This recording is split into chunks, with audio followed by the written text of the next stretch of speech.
कृष्ण जन्माष्टमी, जिसे जन्माष्टमी या गोकुलाष्टमी के रूप में भी जाना जाता है, एक वार्षिक हिंदू त्योहार है जो विष्णु जी के दशावतारों में से 8वें और 24 अवतारों में से 22वें अवतार श्री कृष्ण के जन्म के आनंदोत्सव के लिए मनाया जाता है। धार्मिक मान्यताओं के अनुसार भगवान श्री कृष्ण का जन्म भाद्रपद माह के कृष्ण पक्ष की अष्टमी तिथि और रोहिणी नक्षत्र में हुआ था। श्री कृष्ण जन्माष्टमी का उत्सव बड़े ही धूमधाम से मनाया जाता है।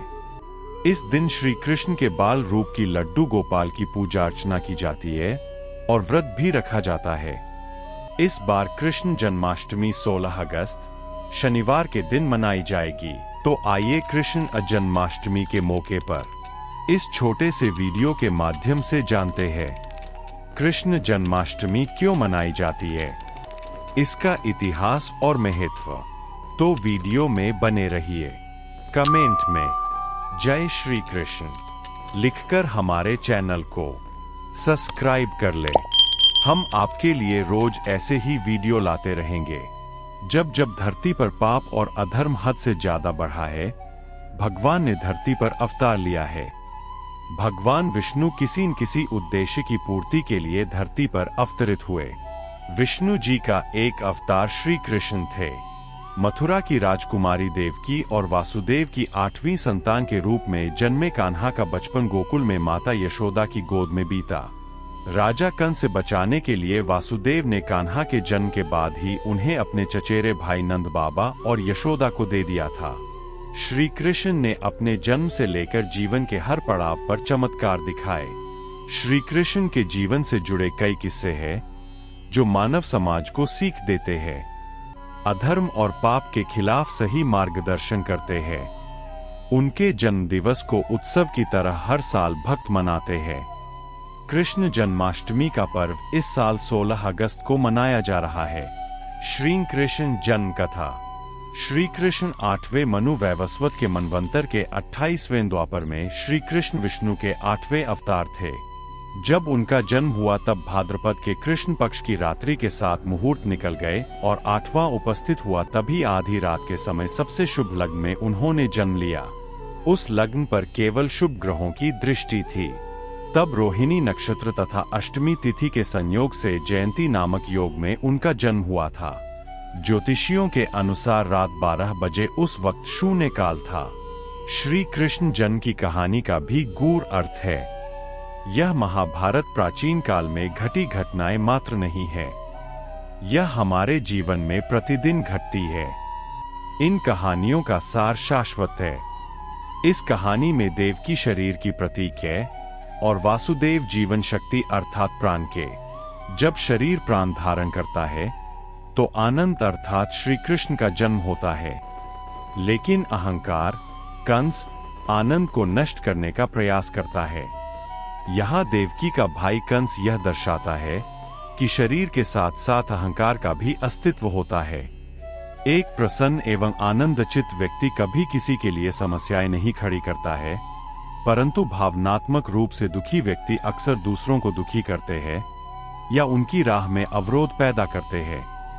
जिस व्यक्ति को लगता है कि उसके साथ अन्याय हुआ है, वह अपने अहंकार के कारण दूसरों के साथ भी अन्यायपूर्ण व्यवहार करता है।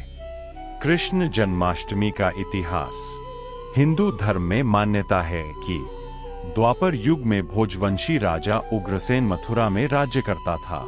उसके आतताई पुत्र कंस ने उसे गद्दी से उतार दिया और स्वयं मथुरा का राजा बन बैठा।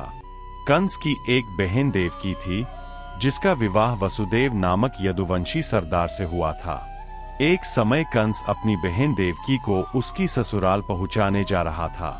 रास्ते में आकाशवाणी हुई, हे कंस, जिस देवकी को तू बड़े प्रेम से ले जा रहा है, उसी में तेरा काल बसता है। इसी के गर्भ से उत्पन्न 8वां बालक तेरा वध करेगा। यह सुनकर कंस वसुदेव को मारने के लिए उद्यत हुआ।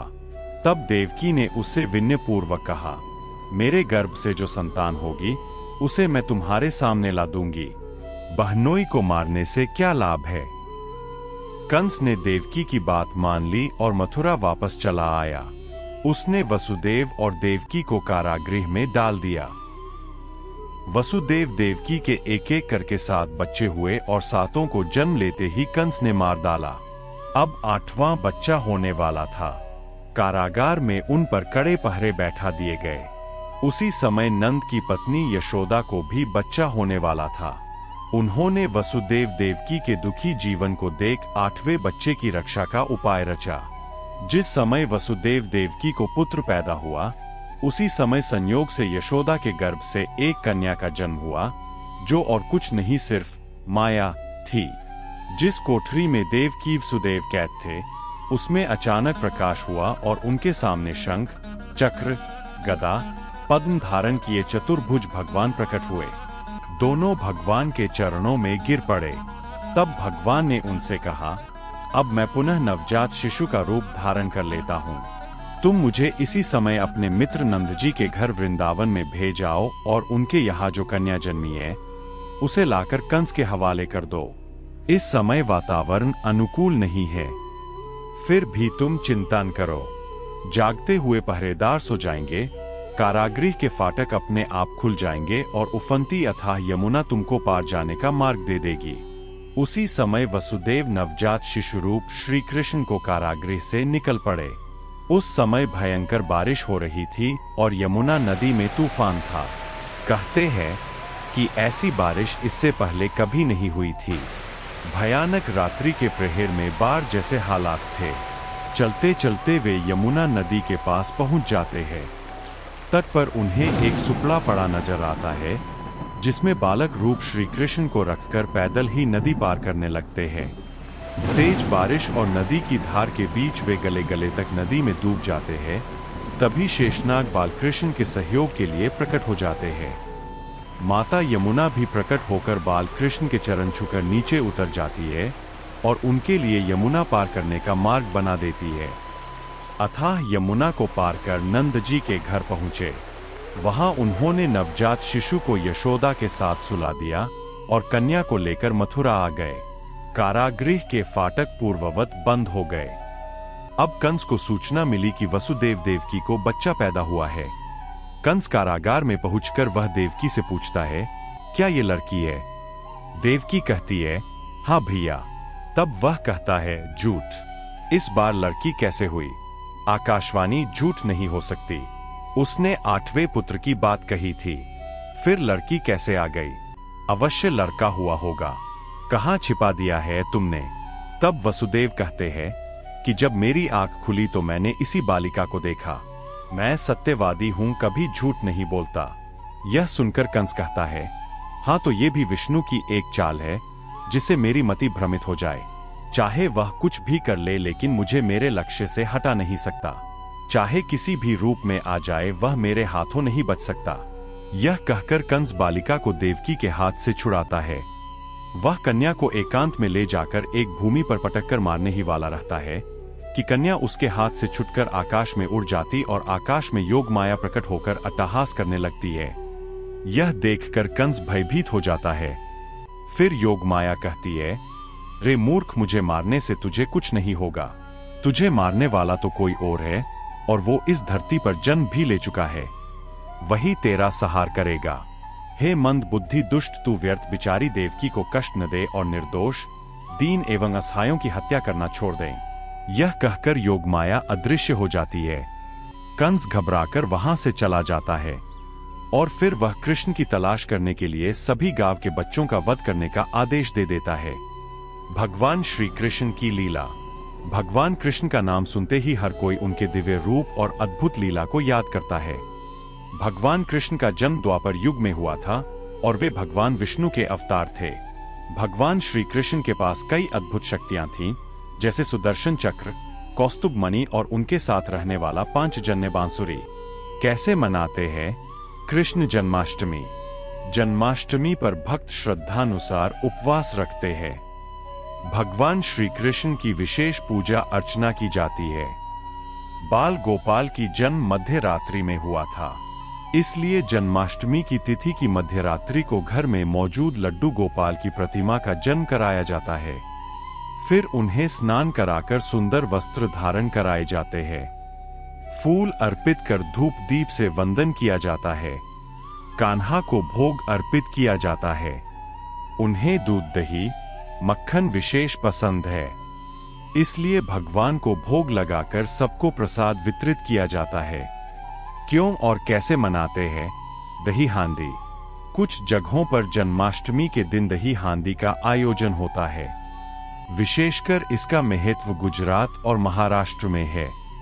दही हांडी का इतिहास बहुत दिलचस्प है। बालपन में कान्हा बहुत नटखट थे। वह पूरे गांव में अपनी शरारतों के लिए प्रसिद्ध थे। कन्हैया को माखन, दही और दही बहुत प्रिय था। उन्हें माखन इतना प्रिय था कि वह अपने सखाओं के साथ मिलकर गांव के लोगों के घर का माखन चोरी करके खा जाते थे। कान्हा से माखन बचाने के लिए महिलाएं माखन की मटकी को ऊंचाई पर लटका दिया करती, लेकिन बाल गोपाल अपने सखाओं के साथ मिलकर एक पिरामिड बनाकर उसके जरिए ऊंचाई पर लटकी मटकी से माखन चोरी कर लेते। कृष्ण के इन्हीं शरारतों को याद करने के लिए जन्माष्टमी में माखन की मटकी को ऊंचाई पर टांग दिया जाता है। लड़के नाचते गाते पिरामिड बनाते हुए मटकी तक पहुंचकर उसे फोड़ देते हैं। इसे दही हांडी कहते हैं। जो लड़का ऊपर तक जाता है उसे गोविंदा कहा जाता है। जन्माष्टमी का प्रारंभ एवं महत्व। जन्माष्टमी भगवान श्री कृष्ण के जन्म काल से ही मनाई जा रही है। जन्माष्टमी भगवान श्री कृष्ण के जन्मोत्सव का 5200 वर्ष से भी अधिक पुराना अनुष्ठानिक उत्सव है। वैदिक कालक्रम के अनुसार 2025 में यह भगवान श्री कृष्ण का 5252वां जन्मोत्सव है। श्री कृष्ण जन्माष्टमी सभी कृष्ण मंदिरों का अत्यंत महत्वपूर्ण उत्सव है। भगवान कृष्ण से संबंधित शहरों और कस्बों के लिए जन्माष्टमी घर घर मनाया जाने वाला उत्सव है। ऐतिहासिक शहरों में मथुरा, वृंदावन और द्वारका के लोग कृष्ण जन्माष्टमी को अपने परिवार के सदस्य के जन्मोत्सव की तरह हर्षोल्लास के साथ मनाते हैं। जन्माष्टमी के देवी देवता। जन्माष्टमी के उत्सव पर जिस मुख्य देवता की पूजा की जाती है वे है भगवान श्री कृष्ण। चूंकि जन्माष्टमी भगवान कृष्ण का ही जन्म दिवस है, इस दिन भगवान कृष्ण के बाल रूप की पूजा की जाती है। श्री कृष्ण के बाल रूप को बाल गोपाल और लड्डू गोपाल के नाम से जाना जाता है। इसके साथ ही भगवान कृष्ण के किशोर रूप की भी पूजा की जाती है। भगवान कृष्ण के अलावा श्री कृष्ण को जन्म देने वाले माता पिता अर्थात वसुदेव और देवकी, भगवान कृष्ण का लालन पालन करने वाले माता पिता अर्थात नंद बाबा और माता यशोदा, और भगवान कृष्ण के भ्राता बलभद्र, भगवान बलराम और उनकी बहन सुभद्रा की भी जन्माष्टमी के उत्सव पर पूजा की जाती है।